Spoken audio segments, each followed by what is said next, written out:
เออแตงกินแรงถูกก็ได้ผลประโยชน์ได้พูดละทุกหน่วยแตงกินแรงอันนี้หัวหน้าจอยว่าอีหิวนั่นหน้าแม่บ้าน หิวเยอะขึ้นผู้ว่าม านอนป่าอันนั้นก็แม่นมือตกปะนี่ว่าเข้าอีหมาแล้วเข้าบรรยากาศยามแรงอยู่ผู้อยู่ผ้าเนาะอยู่ผู้ดอยมหุดเขามานอนนำมานอนให้นั่นมีไก่ตีนอนอยู่นี่เด็กไก่ตีนมื้ออื่นจะได้กันไร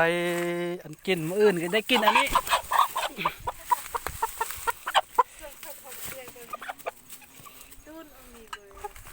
มาเด้อ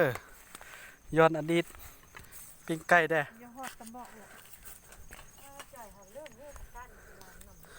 อันนี้เพิ่นบ่ยอมเด้อไปหุดเข้าตึมได้มาแล้วซะเวลาเป็นประโยชน์เนาะว่ามันวางค่ำก็หุดปิ้งไก่รอท้าอาหารค่ำมันเขาซองยังบ่ทันมาเทื่อสิมานบ่มานผู้ได้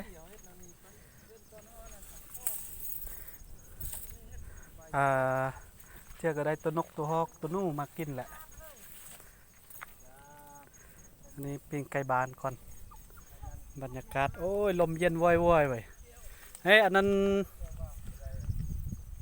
ลุงก็ยังบ่เศร้าได้หุดเขาเพิ่นว่าม่วนเนาะนี่น่ะอยากชวนป้ามานำเด้ว่าซั่น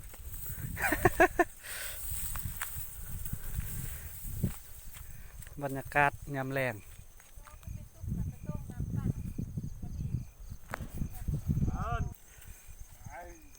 มาเด้อมาช่วยกันหุดเขา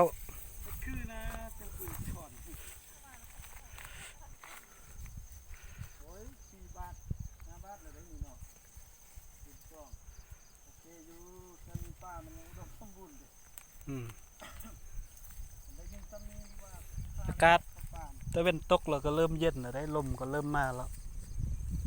โอ้บรรยากาศนี่คักสุดมีเต็นท์มากางเต็นท์นอนถือว่าโอเคเนาะมาแล้วนะคือเต็นท์รุ่น5 แสนป้ายอันเป็นตาเช้าเนี่ยค่อยเอาไปนอนน้ำพลังเปิดใดนี่อัดมัดโมดีเปิดแม่ยุงเข้าบ่มีแซ่เนาะ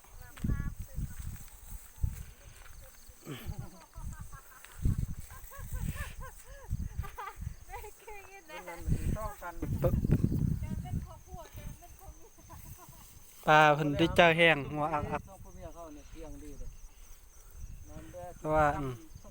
กิ่งไปกิ่งมาหน่อย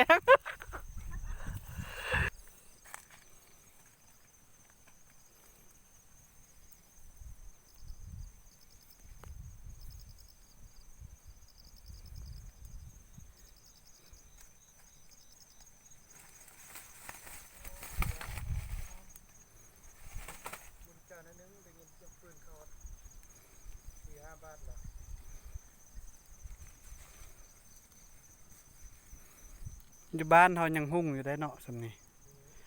พี่มันรับพูดในนั้น